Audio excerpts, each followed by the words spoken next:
Olá, nós estamos na cidade de Palmas, Tocantins.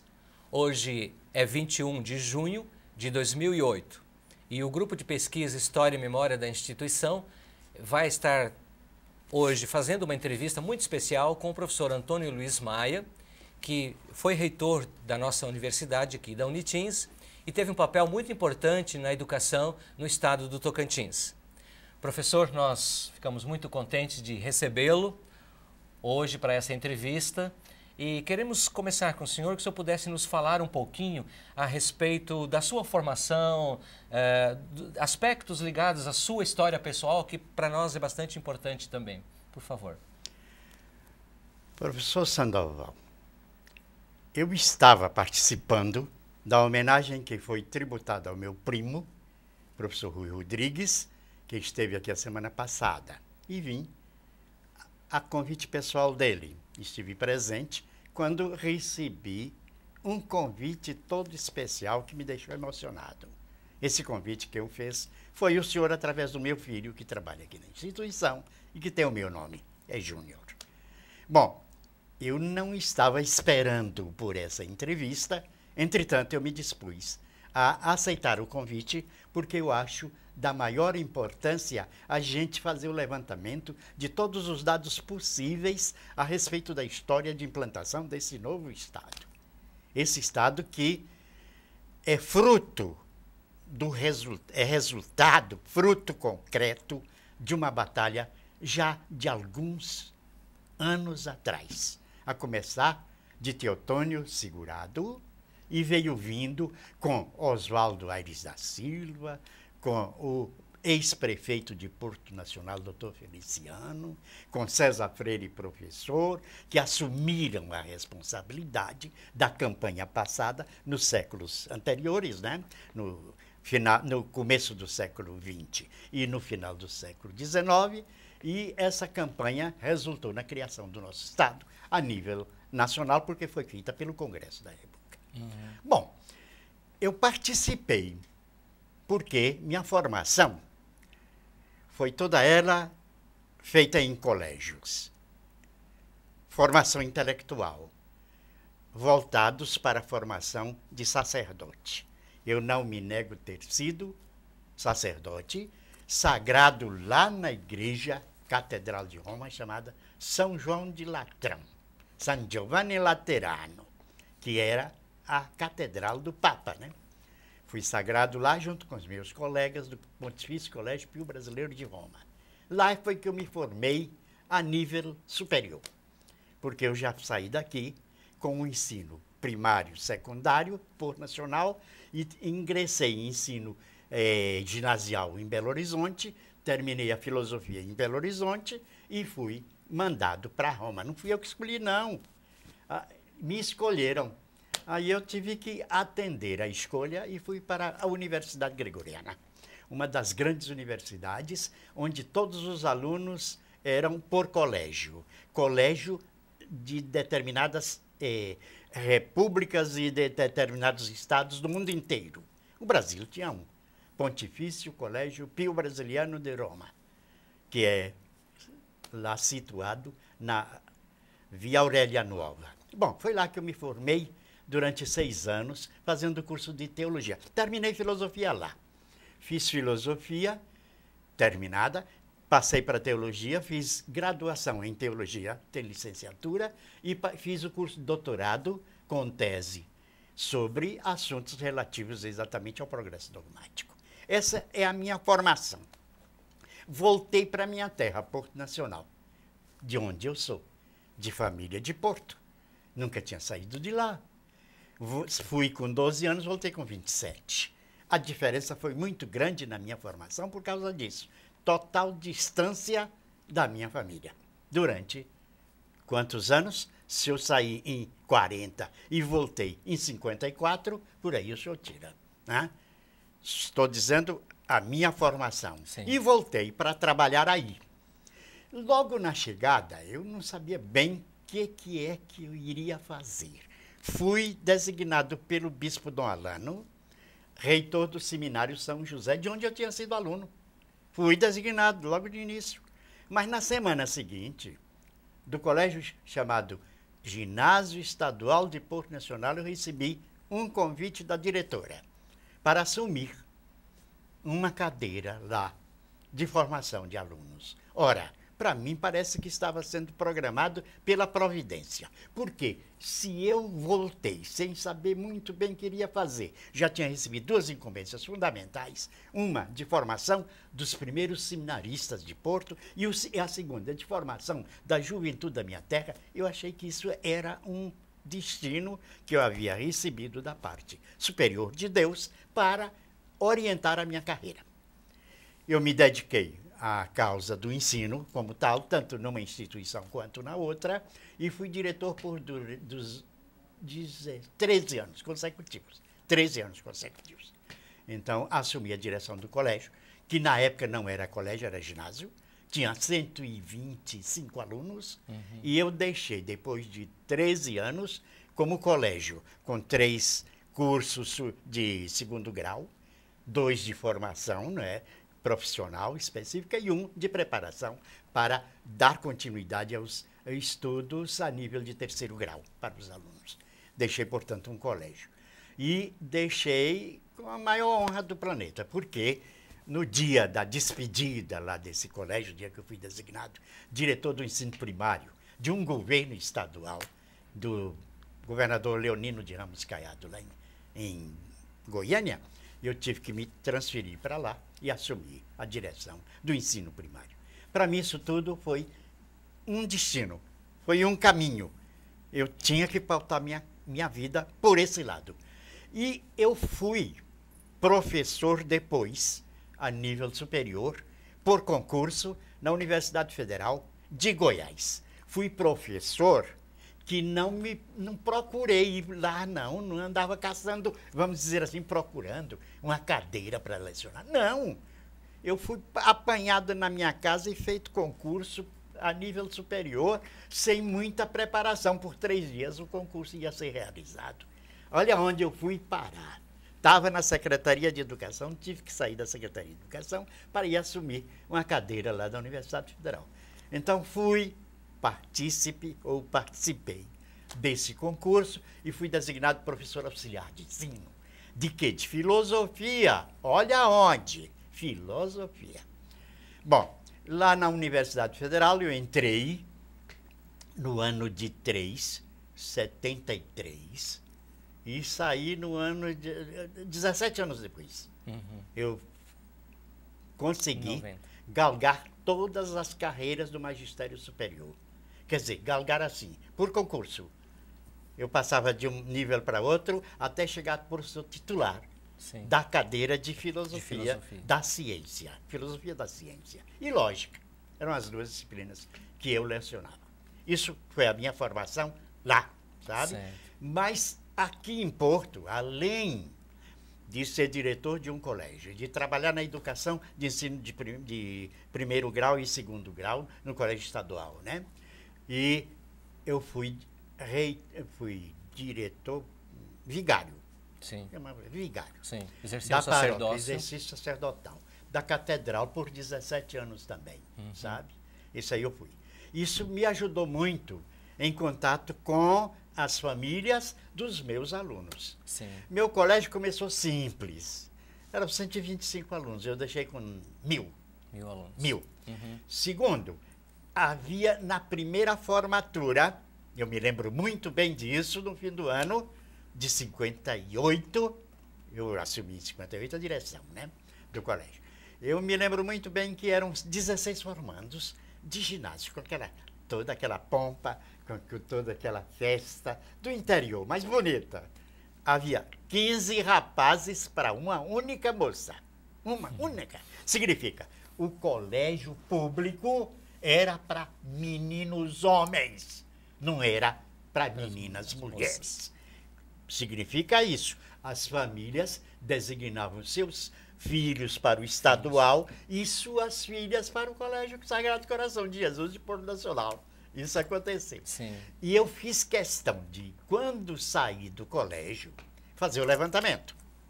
Saí de classe em classe para verificar quantas meninas eram na classe e quantos rapazes também eram. eu cheguei à conclusão. Para 7 moças, havia um rapaz. Olha a diferença. Olha a diferença. Quer dizer, o pessoal acreditou na proposta educacional do colégio, né?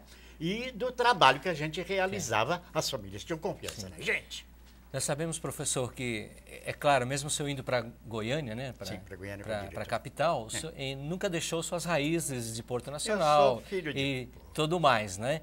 Mas com a formação do Estado do Tocantins, de repente há um momento muito especial na sua vida que o senhor retorna, se não em definitivo, mas por um tempo específico, né? A estar aqui no Estado. Como que foi esse processo?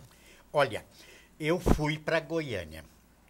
A tentativa era de alguém em Goiânia exercendo, vamos dizer, o seu trabalho numa das repartições do governo, pudesse se preparar. Eu fui para lá para ser preparado para fazer uma campanha de disputa eleitoral como prefeito da minha terra por um determinado partido. Desculpe, eu estou contando essas histórias. Não, por Isso favor. aconteceu mesmo. Não, por favor. Mas, chegando lá, eu trabalhando na educação e fui obrigado a fazer concurso para a Universidade Federal, porque fui obrigado a fazer, passei, né, por concurso, né, e assumi a cadeira.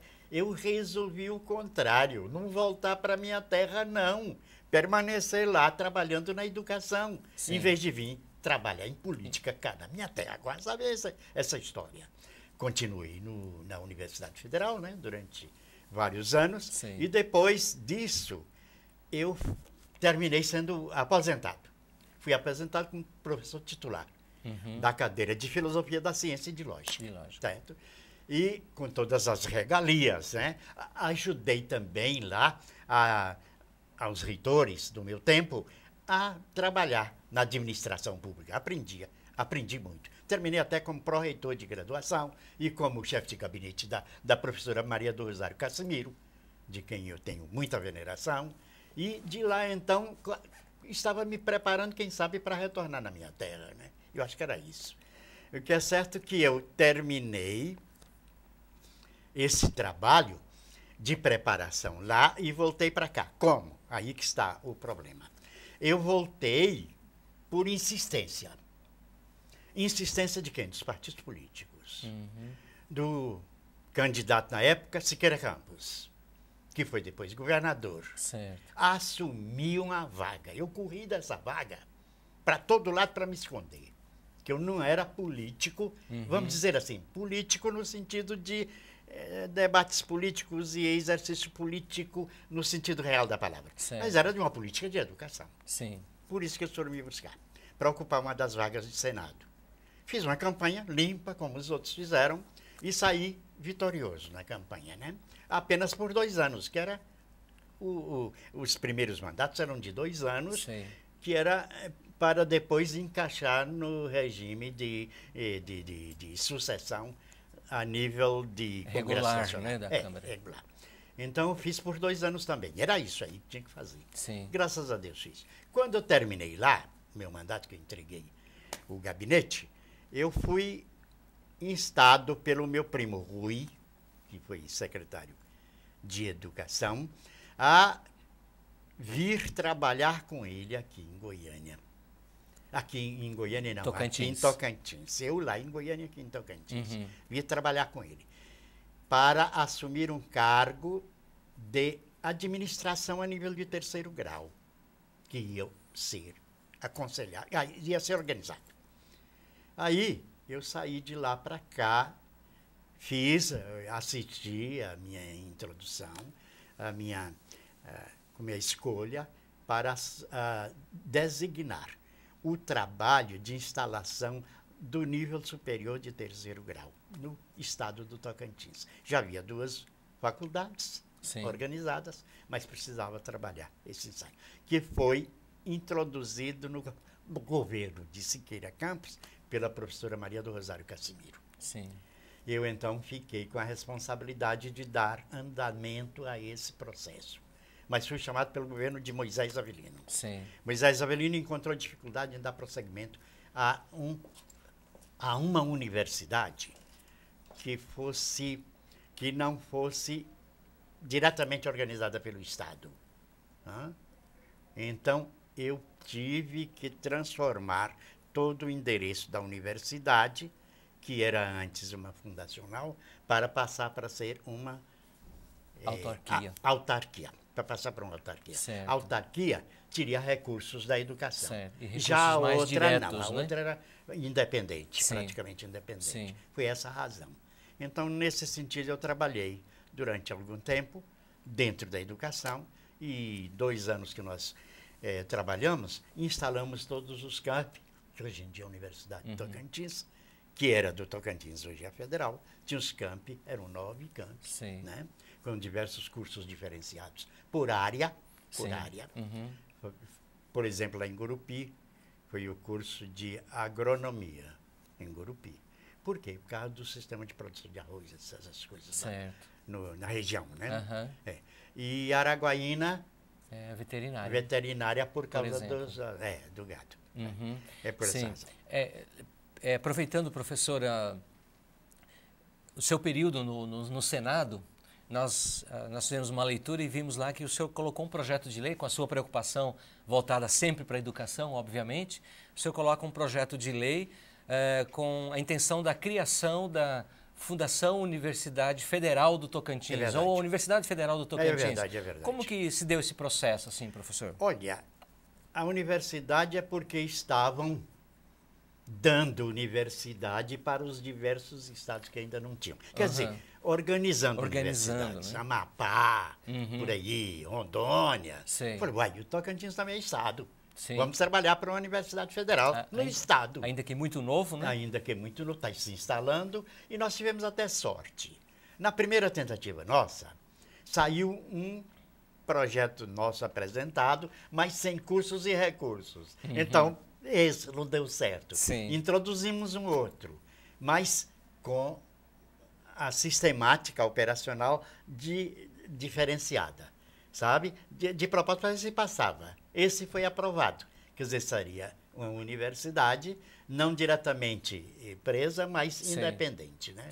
Mas quando eu cheguei aqui, nós tivemos que mudar a fundação universidade que tinha sido criada para uma autarquia. Por quê? Porque a administração inicial precisava da universidade para fazer destaque, também para atender o anseio do povo, e também precisava de uma universidade que ele pudesse administrar, como se fosse do sistema. Certo? Precisava de agilidade no processo. Foi a agilização. Né? Foi por essa razão que nós transformamos a primeira, que era fundacional, em autarquia. Pelo governo. O governo tomou a iniciativa e nos deu a incumbência de fazer a transformação. Nós fizemos no 2º ano de existência. O senhor foi nomeado presidente dessa comissão. Foi. Como que funcionava essa comissão, professor? Assim? Olha, nós tínhamos assessores capacitados lá quer dizer, de professores que foram escolhidos em Minas Gerais, no estado de São Paulo e no norte de Goiás, por aí afora. Esses professores se reuniram, lá do Nordeste também, se reuniram conosco para, de algum modo, escolher um modelo, sabe? Um modelo fundacional, quer dizer, de fundação da universidade, transformar a universidade. Então, nós trabalhamos em cima desse modelo preparado com antecedência, discutimos com todas as áreas, com todos os grupos interessados em educação no Estado, com todos os colégios que já tinham preparado alunos, para transformar a primeira universidade, que era fundacional, em uma autarquia especial. Isso conseguimos, graças a Deus. A ideia dos campos isolados no sentido de físico, geográfico, né? Não no sentido administrativo em si. Qual era a intenção da criação desses campos? Atender a necessidade local. Porque as distâncias do Tocantins eram muito grandes, certo? Centralizar tudo em Palmas, que estava começando, não ia ser fácil, porque como o transporte não era fácil, não tinha essas estradas que hoje nós temos asfaltadas, não existia nada disso. Era o transporte maior era animal, Então, nós fizemos um levantamento histórico dessa história e verificamos que em cada situação do Estado havia uma vocação para uma determinada área, vamos dizer, socioeconômica, né? Sim. Uhum. Foi. Por exemplo, as grandes plantações de arroz lá pela banda de Gurupi, nós dissemos aqui podíamos colocar o curso de agronomia, por exemplo, de agronomia. Os frigoríficos de Araguaína, Sim. veterinária, Sim, né? uhum. E tinha outros centros que eram educacionais. Sim. E assim fomos distribuindo os campos por vocação. É uma questão importante, professor. Nesse sentido todo, nós temos a questão da formação de professores, né, que era uma carência do Estado desde o seu início e anterior à formação do próprio Estado. A formação de professores. Uhum. Olha, na minha terra, minha mãe foi professora com diploma. Antes de casar-se, antes de me dar a luz, ela já era diplomada. Mas a nível de primeiro grau. Seria, praticamente. Ensino fundamental, né? Era fundamental, ensino fundamental. Mas aí, realmente, uma nova realidade que se apresentava no Tocantins, precisava de gente gabaritada e capacitada para desempenhar papéis de fundamental importância no desenvolvimento regional estudado. Sim. Porque isso aqui foi feito para atender a necessidade local primeiro. Sim. Depois, então, se estender para os outros. Quer dizer, as nossas necessidades foram levantadas e dissemos, tais cursos assim, assim, vão facilitar o governo, com esse pessoal que nós estamos formando, formar uma mentalidade para o desenvolvimento do Tocantins, que foi uma campanha vitoriosa, com trabalho sim, mas não foi assim, aquele trabalho. Sim. Tocantins foi levantado como ideia, foi debatido durante muito tempo, estava preparado para desmembrar-se de Goiás. Sim. Tanto que Goiás não se sentiu com a saída do Tocantins. Sim. Eu acho que deu graças a Deus ter perdido essa parte de cá, que eles só aproveitavam para fazer a política partidária, né? Fazer a política partidária. Então, nós fizemos essa campanha própria para transferir para cá os interesses. E levantamos os dados necessários para estabelecer uma universidade descentralizada para atender os diversos ramos. Sobretudo pedagogia para a formação de professores. Né? Mas não só a pedagogia. Uhum. Veterinária, agronomia, como é que era o nome esse outro? Nós não pegamos medicina, biologia. Sim. Aqui, a engenharia. As engenharias. Daqui, não era? Foi assim que administração. Sim. Foram esses os cursos fundamentais. Que eram importantes para aquele momento. Era. Sim. Professor, assim, eu sei que o senhor residia e reside em Goiânia, né? Aí, de repente, o senhor vem para o Tocantins. Como que o senhor via Palmas quando o senhor chega? Não, primeiro que não existia Palmas. É. Eu ajudei a colocar a pedra fundamental. Eu estava aí nessa situação. Não existia Palmas, não. Isso aqui era Canela. Canela era à beira de rio. Um localzinho, uma pequena capela, onde eu funcionava. Capela do Canela. A outra é o Taquarussu. Sim. Ali, hoje é uma vila, né? Sim. Canela foi para o fundo do rio. É. E o Taquarussu prosperou. Uhum. Havia dificuldade, havia um litígio entre as duas. Né? Esse aqui era o limite. Aqui era uma chapada. Uma chapada. Quer dizer, era um descampado. Descampado, aberto com umas vertentes de água. Sim. E essa foi escolhida a dedo pela comissão que criou o Estado do Tocantins. Sim. Foi votada praticamente, sabe? Porque as pessoas interessadas foram chamadas aqui para escolher o local. Sim. Eu acho que foi bem escolhido. Sim. Acho que sim. Tá certo. Então, nesse sentido, não havia Palmas, não Sim. havia Palmas. Palmas veio depois. Nós começamos a administração em Miracema. Em Miracema. Foi. Né? O Estado, a universidade também foi em Miracema. Começa lá. Nós tínhamos um curso lá de administração, né? Sim. E ainda hoje tem. Sim. Tanto que nós recebemos uma bela construção, eu recebi pessoalmente, né? Que era destinada a ser a sede do município, passar para a universidade de graça, de mão beijada. Esse foi no meu tempo, graças a Deus. Essa é uma bela administração lá. Quer dizer, uma bela sede, né? Sim. Da universidade. É verdade. Bom, então, professor... Por isso que eu estou dizendo, aqui não havia nada. Sim. Palmas. Sim. Palmas foi fundada durante o período de instalação. Então, de certa forma, o senhor acompanhou da pedra fundamental e nas suas vindas agora mais recente veio a transformação da cidade, né? Na transformação, nunca pensávamos que a cidade tivesse esse aspecto hoje. Sim. Hoje é uma das belas cidades. Sim. E, aliás, elogiada lá fora, né? Sim.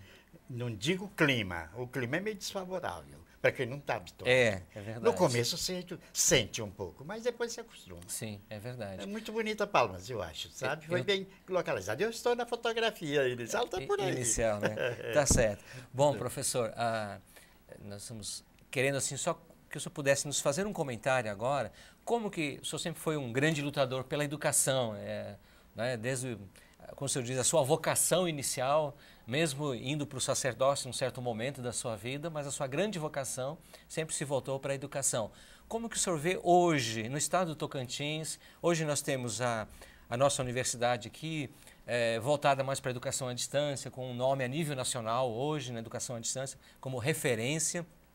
Nós temos, então, implantado em pleno andamento e com novos cursos constantemente a Universidade Federal, que foi um sonho seu lá atrás, né, que é uma realidade concreta, ela tem 5 anos de existência, fez agora recentemente, Exato. Novos cursos sendo implantados. Nós temos a Unirg, em Gurupi, que é uma grande universidade municipal, e nós temos algumas particulares já implantadas no estado também, a UBRA, a Católica, agora mais recente, o Objetivo.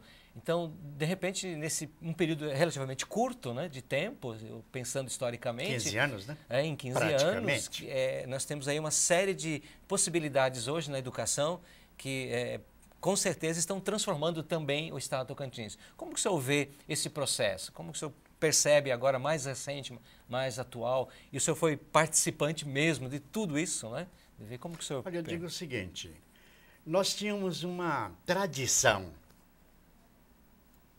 religiosa, porque a implantação da Igreja Católica por aqui, com gente vinda da França, levantou muito, vamos dizer, o status de cultura da nossa terra, que Porto Nacional passou a ser capital da cultura, quer dizer, o centro principal da cultura, era chamado, né?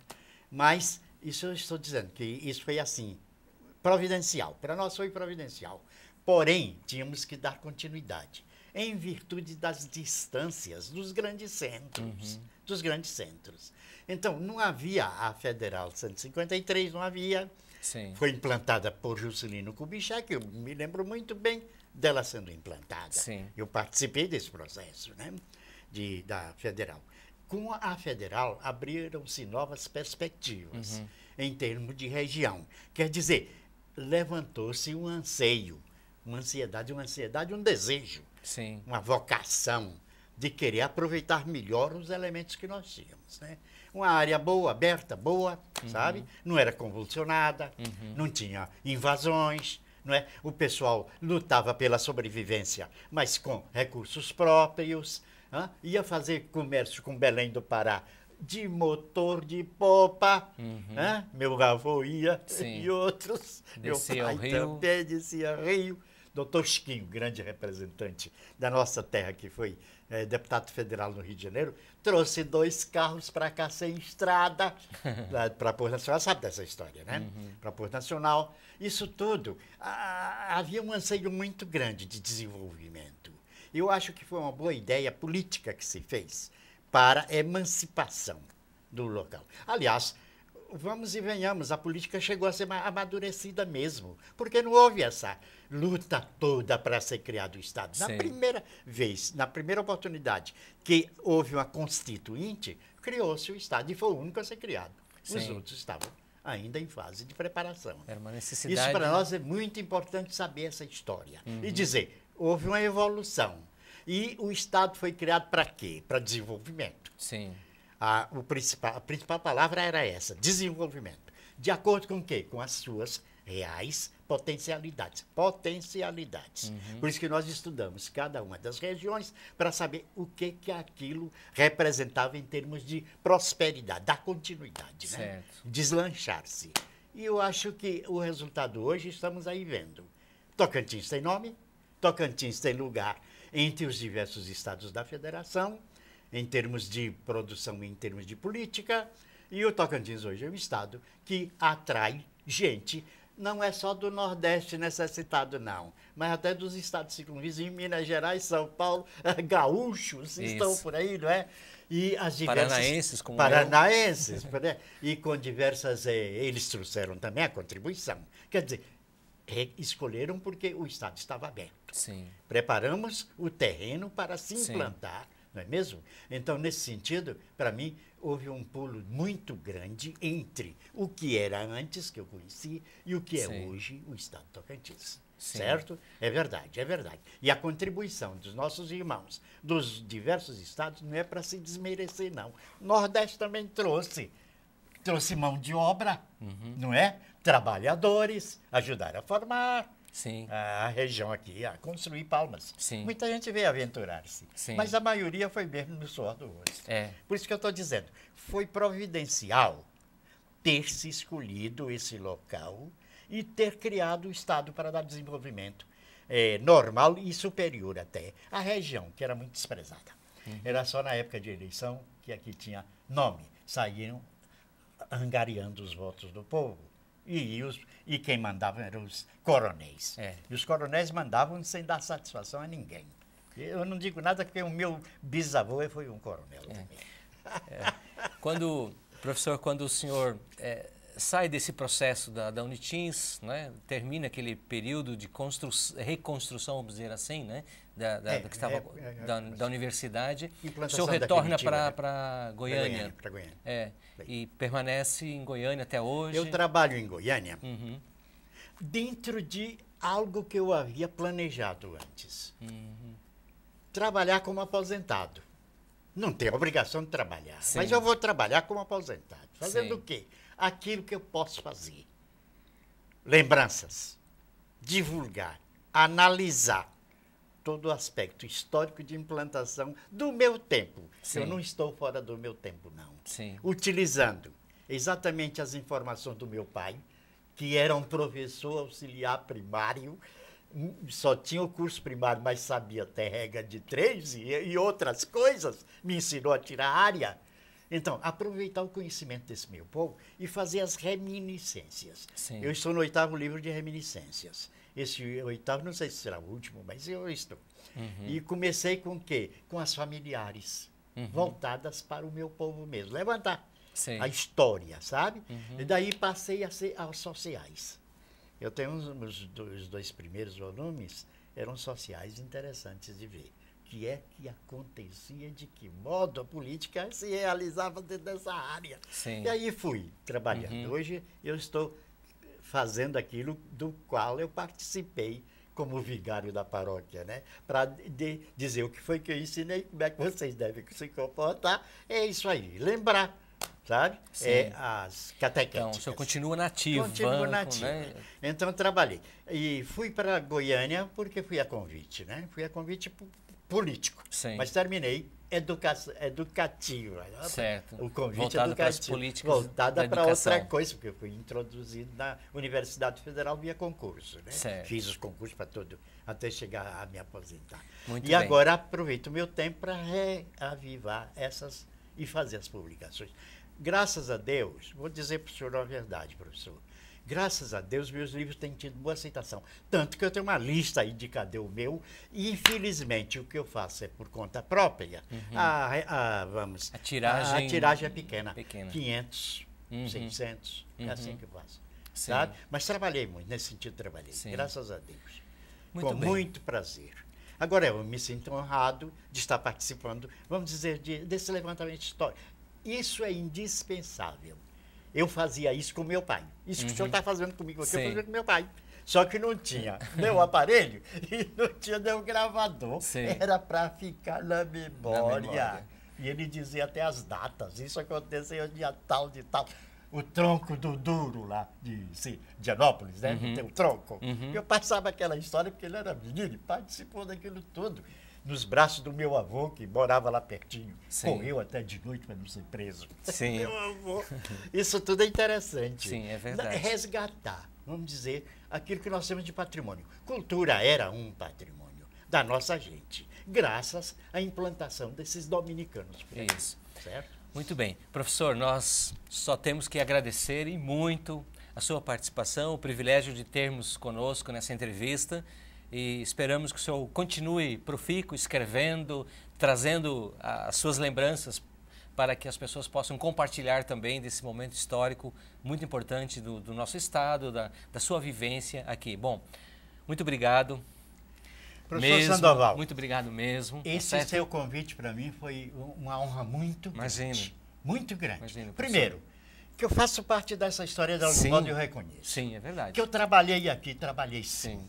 Trabalhei com a cabeça como diretor de colégio, trabalhei com a paróquia como formação de consciência, trabalhei... Olha, eu tenho amigos do Bico do Papagaio até lá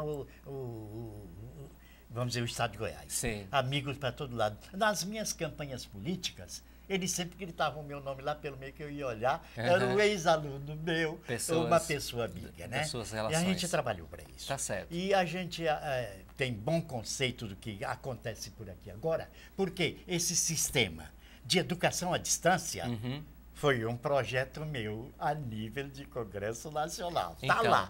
O senhor conhece, talvez, do livro. Sim, eu fiz a leitura. Quer dizer, o meu pronunciamento lá, né? Com a participação dos melhores da época, senadores dedicados à educação. Para mim, isso tudo, reviver, é uma honra muito grande. Nossa. E uma alegria maior ainda. Se precisar de algum esclarecimento, professor, a respeito que eu possa dar a conhecer alguma coisa especial, eu estou à disposição. Desde o dia que eu saí aqui da administração, eu falei, olha, qualquer esclarecimento que queiram de mim, eu moro nesse endereço, com esse telefone. Tá Nunca certo. ninguém pediu não, viu? Mas... Porque era política, minha saída foi política. Mas tudo bem, professor. Aconteceu ruim. Bom, aí já não é mais, né? Pode tirar isso aqui que eu vou falar aqui para ele? Tá pronto aí, professor? Então, muito obrigado pelo convite que me foi feito e estou à disposição para outros esclarecimentos. Nós que agradecemos muito, professor. Muito mesmo. Obrigado.